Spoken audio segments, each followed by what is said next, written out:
كوبايه رز بسمتي اهي.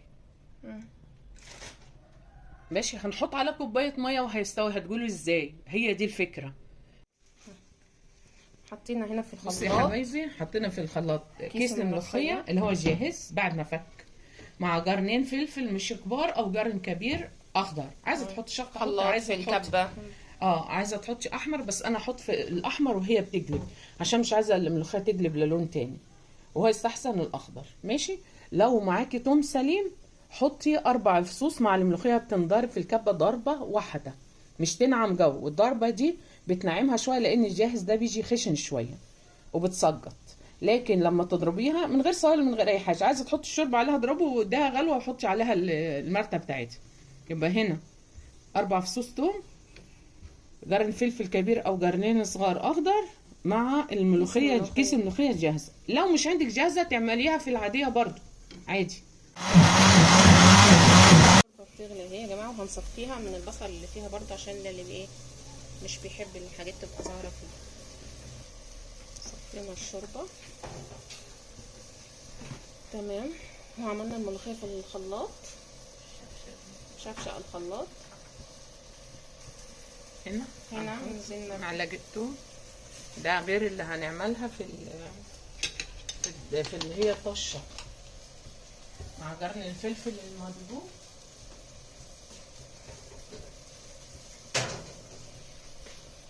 وهننزل بقى ايه بالملوخيه اللي في الخلاط، الشفشق شفشق الخلاط.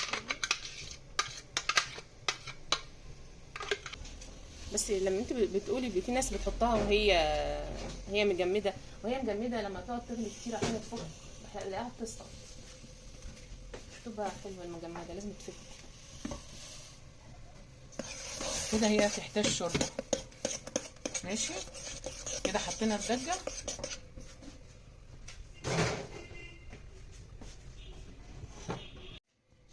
هنا الملوخيه لقيناها محتاجه شوربه زودناها.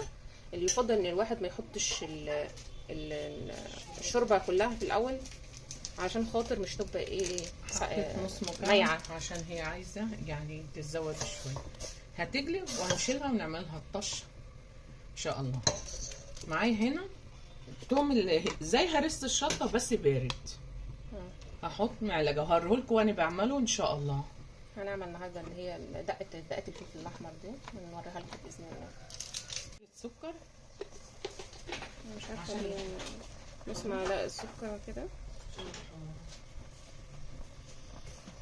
ماشي. هي كده جلبت. الناس اللي بتشيلها قبل ما تجلب هتحمض لو بيجي منها حاجه. ماشي تمام كده جلبت خلاص. احنا اول ما تجلب بنروح مديها، اول ما تغلب بنروح مجلبينها تجليب عشان كلها تبقى غليت. تمام كده غليت كويس خلاص. بنحط يلا ده الزبده اللي بقيت من الفطير بتاع امبارح. ماشي. احنا صورنا فيديو، عملنا فطير جديد بس انا لسه مش منزله في الفيديو. معلقه ثوم كبيره،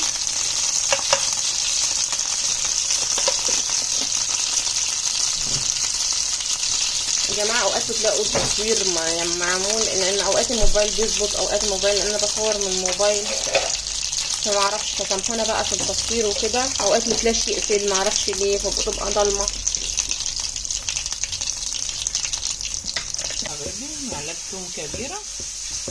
الكيس الملوخيه خد 3 كوبايات الا ربع شوربه، او 2.5 كوبايات وربع ميه. هي الكوبايه ال 200 مللي بتاعت الشاي. وبرده على حسب كيس الملوخيه وكم جرام، كل الشركات بتختلف عن بعضها. هيبقى 400 مش عارفه والله، حسب الشركه. التومه لما تجرب تصفر كده بنحط معلقه الكزبره، لان الكزبره ما بتاخدش ايه نار.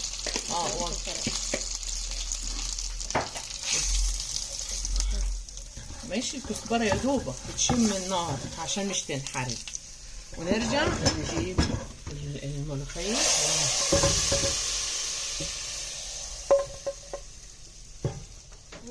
شوف الملوخيه خضرة وزي الفل ما شاء الله.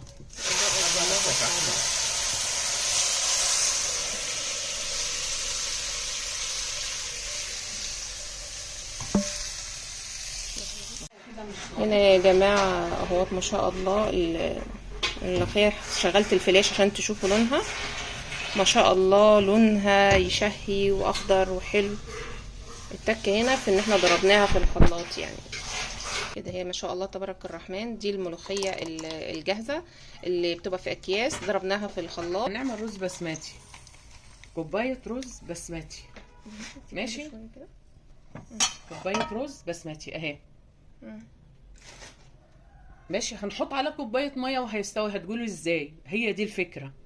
ادي كوباية الرز البسمتي، وادي ربع من المصري بحطه عليها، والعكس صحيح، ربع من المصري علشان الرزة تبقى متماسكة ومش يبقى ايه يتفضفض جوه كده، يعني بتماسكه شوية. الفكرة اللي انا هقولها لكم ازاي الرز البسمتي الكوباية هتاخد كوباية مية. ماشي، هتكونوا معايا لحظة بلحظة. ماشي، نغسل الرز اهو كده. احنا يا جماعة بنغسل الرز اهو يا جماعة. غسلنا الرز، هنغليه غلوة واحدة. حطينا عليه مية يغلي غلوة واحدة، اي كمية مية يعني. غلوة واحدة بس. الغلوة الواحدة دي بتخليكي بعد كده بتسويه وتحطي مقدار المية. الرز المصري ده البسمتي حطينا عليه ربع من المصري. ماشي، ولما تغلي المية هوريها لكم وشوفوا هنعمل ايه بعديها. يا جماعة احنا بنغليه غلوة. ليه الفكرة من غليان الرز؟ غلوة واحدة قبل ما نحط له مقدار المية بتاعته، ان هو بيقلل كمية المية اللي هياخدها بعد كده في السوى، وبيسرع في عملية السوى اسرع. تمام، وكمان بتشيل الريحة بتاعة الرز البسمتي. الرز البسمتي كده بيبقى له ريحة من فيه كده، ليه ريحة كمكمة او كده، من عشان بيبقى محطوط في شكارة او كده. اي نوع بسمتي صراحة احنا جبنا انواع كتيرة وكلهم بيبقى فيهم نفس الريحة برضو. فاحنا يفضل ان احنا نغسله، وبعد ما نغسله نغليه غلوة. اول ما يغلي الغلوة بنكب المية ونحط مية مغلية مقدار الرز بالظبط، كأنك بتعملي رز مصري، لا زيادة ولا اقل كده بالظبط. اخد نفس كمية الرز، يعني لو كوباية رز هتلاقي اخد كوباية واحدة مية، نفس بطريقة تسوية الرز المصري وبس. وهو المية هتغلي، وبعد ما تغلي هقلبه كده قلبة، وهروح ايه اكبها. وبعد ما اكبها بقى هحط مقدار المية وهوريكم دلوقتي. يا جماعة المية بتغلي خلاص، هروح اجيب المية على طول. تمام، ده صفينا المية في الحوض، مسكت المية بتاعته. هنعمل ايه؟ دي الحنفية على طول من الفلتر اهو. دي كوباية المية للرز البسمتي، ودي الربع ده للربع المصري، والربع ده للشعرية عشان انا هحط له شعرية. هنحط مكعب ماجي. ماشي،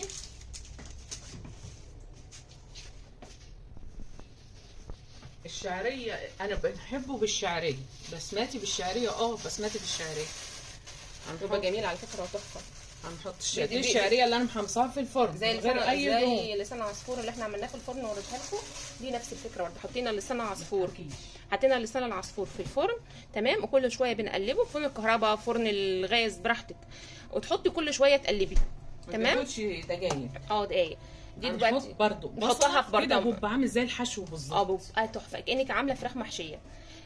بيودي البسمتي في حته تانية خالص، بتخليه خفيف وروعه بصراحه ما شاء الله. احنا هنا الشعريه بنحمصها، بنحطها في اكياس او في برطمانات. فلفل اسود عشان يبقى زي الحشو. وطبعا الفلفل الاسود بتاعنا عليه ملح. بقية السمنة اللي كانت فايضة من الفطير، وهنحط معلقتين زيت. هو الرز البسمتي عامة ما بياخدش زيت كتير او دهون كتير. حطينا معلقة بلدي، وادي معلقتين زيت نفس الجعد المصري اهو. اول ما يغلي هنوطي عليه.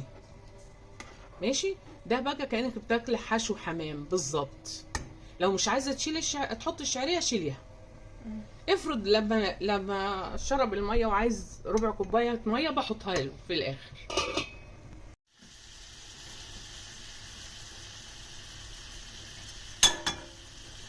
شوفي يا حبايبي الرز اهو زي الفل الحمد لله.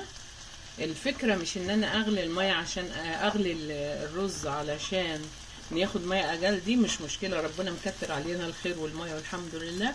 بس فكره غليان الرز البسمتي غلوه في الميه ونكبها ونرجع نحط ميه تانية علشان خاطر الريحه اللي بتبقى متخزن بيها الرز البسمتي.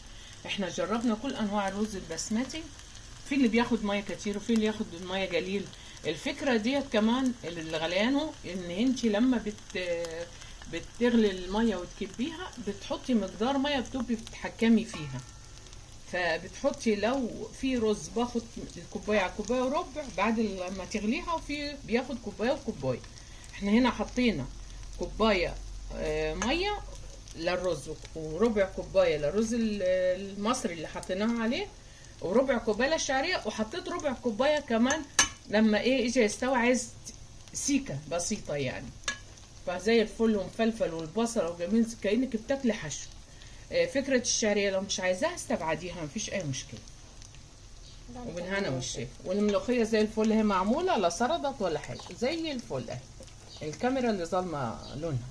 تصوير بس.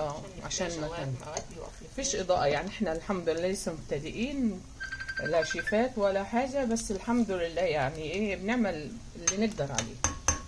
يا رب نكون بنفيدكم بحاجة. يعني ما تنسوش اللايك والاشتراك، وشكرا، مع السلامة.